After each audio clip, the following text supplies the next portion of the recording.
Steroid use was long an open secret in professional wrestling. For various reasons, performers who once relied on the juice to build their physiques stopped using it, and the change was more than apparent. Hulk Hogan was one of promoter Vince McMahon's biggest WWF megastars in the 1980s. The U.S. Department of Justice indicted McMahon in 1994, putting the promoter on trial on charges of steroid distribution. Hogan was called to testify. Before the trial, Hogan was adamant that he had never taken steroids, but when faced with questions under oath, Hogan admitted to taking them. He said steroid use was fairly common among WWF wrestlers in the 80s. Hogan testified that he would call McMahon's secretary to place an order with a Pennsylvania doctor, George Zahorian. Hogan claimed he never took the drugs for performance-enhancing purposes, but rather to work through injuries. Despite Hogan's testimony, McMahon was acquitted of the charges. On 3 different occasions, I had the same type muscle injuries.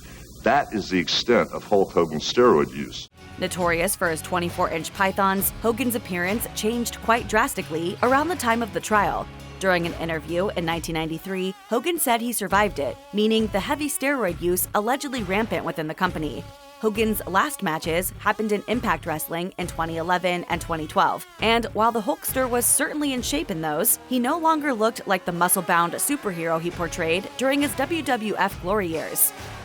Vince McMahon admitted to using steroids before 1991, when they became illegal under the Controlled Substances Act. That's when the then WWF chairman declared the company drug-free, and wrestlers began being tested for steroids. That's presumably when McMahon stopped using the performance enhancers himself, though he showed off his massive physique every time he could in the years that followed. He went on to grace the cover of Muscle and Fitness magazine in 2015. McMahon, who was almost 70 years old at that point, told the magazine he trained each part of his body once a day every week, a common practice for bodybuilders. McMahon underwent a serious spine operation in 2023, partially due to overtraining. He has been seen walking with a cane and is not likely to get back into a ring anytime soon. His last match was a surprise bout against Pat McAfee with involvement from Stone Cold Steve Austin at WrestleMania 38, which was only sort of nominally a match. The Vince McMahon seen in the media these days, including the press conference announcing WWE's merger with UFC, is a far cry from the man who once used steroids to stay in shape.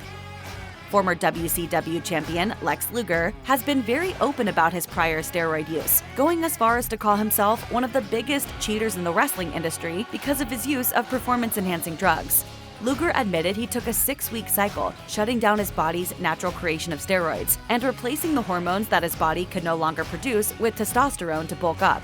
Luger said he would sneak in fake urine to provide samples for drug tests. He also admitted he would even intimidate technicians to lie on his behalf. He told WGRZ, "We all always wish there was a level playing field, but it's kind of like work hard, play hard, and if the rest of the guys are taking it, you don't want the guys to have an edge." Toward the end of his career, Luger said he switched from steroids to an anti-aging supplement, which helped him look leaner. Luger has admitted he lived a hard lifestyle, which he told ESPN also involved other drugs and alcohol.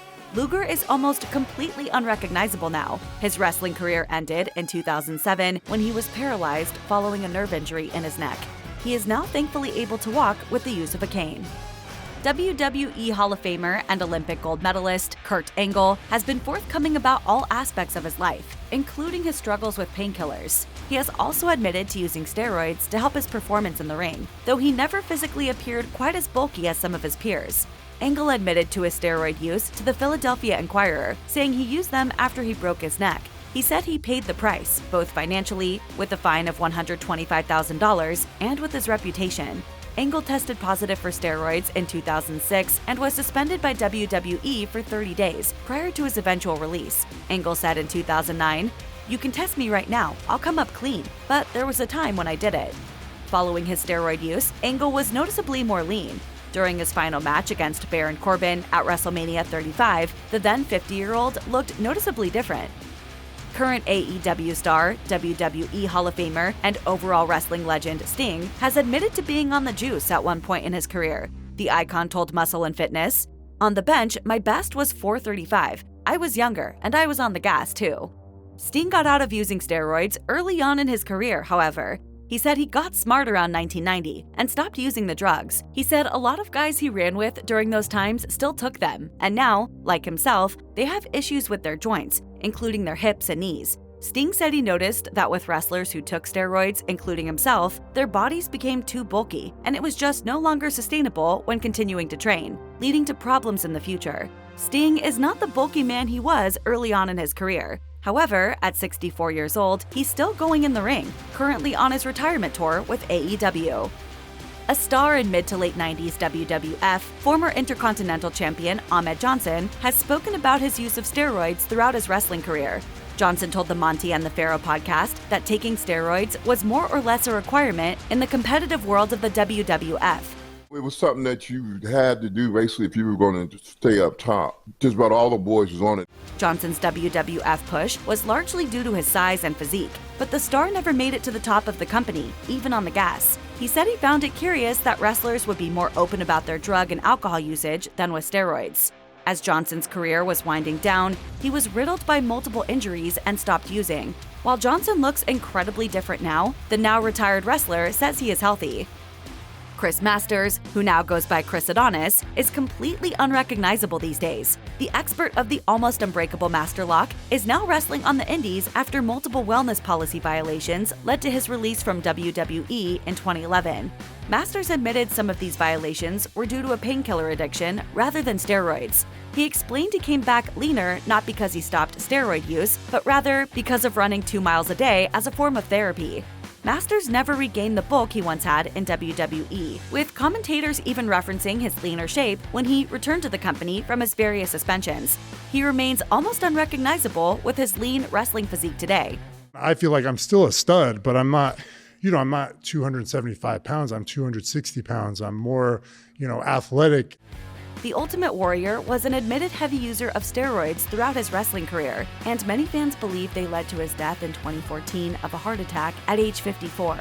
In a 2008 interview with the website FlynnFiles.com, Warrior spoke about the pros and cons of using steroids. He said talking about them was a catch-22 because, quote, they weren't all bad and they weren't all good. Warrior added that when he was in WCW, guys were flying to the Bahamas to get physical examinations to find legal loopholes to allow them to get a year's supply of steroids. Warrior said later in the interview that he was off the gas and that if he still was taking steroids at that point of his life, he would need a dump truck just to hold his liver. WWE Hall of Famer Bret Hart commented on Warrior's steroid use in 2014, soon after Warrior's death. He said when he saw Warrior during WrestleMania 30 weekend, he had a sense Warrior wasn't in good health. Hart said, "I don't think it would be a surprise to know he took steroids for a long time, and I don't know if he ever stopped." William Regal is one of the most well-respected names in the business, and he has defended WWE's wellness policy while also openly admitting to using steroids. Regal admitted to his steroid use in his 2005 autobiography, Walking a Golden Mile. He said in the book he was on the gas between 2004 and 2006, but he failed a drug test in 2008. He was suspended for 60 days for failing the test after his victory in that year's King of the Ring tournament. Prior to that suspension, Regal told Sunshine Coast Daily in 2007, "When I was in my early 20s, in fact, very early 20s, when I was still living in England and traveling the world, I dabbled in steroids, but nobody ever told me to or forced me to. Nowadays, we get tested very thoroughly, and if guys are going to use steroids and they get tested, they're going to get caught, and they're going to get found out, or they're going to get suspended or fired." Regal doesn't compete in the ring anymore, but the difference in his body from when he was taking steroids to now is noticeable. The use of steroids within the wrestling business was far greater than what we can cover in this video. Many other legendary wrestlers have admitted to using steroids, though their bodies didn't change to an unrecognizable proportion. Ted DiBiase mentioned on his podcast in 2023 that he had cautiously used steroids, and the drugs just helped enhance his look. Fellow Hall of Famer Jake the Snake Roberts also was hesitant about using steroids in the 80s, but has admitted to taking them to speed up recovery from injury. He said he never took them at the level that other wrestlers in the locker room did. Roberts said, "I went on it for a short period of time, especially after my neck surgery, because I wanted to heal quicker." Steroid use within wrestling has declined in the 21st century. Quite a few wrestlers who died young, much like the Ultimate Warrior, names like Macho Man Randy Savage and Eddie Guerrero, died of cardiac events, and past steroid use could have contributed to those heart conditions. However, others, like current AEW commentator Jim Ross, believe there is still use for steroids within wrestling if used responsibly and with doctor supervision.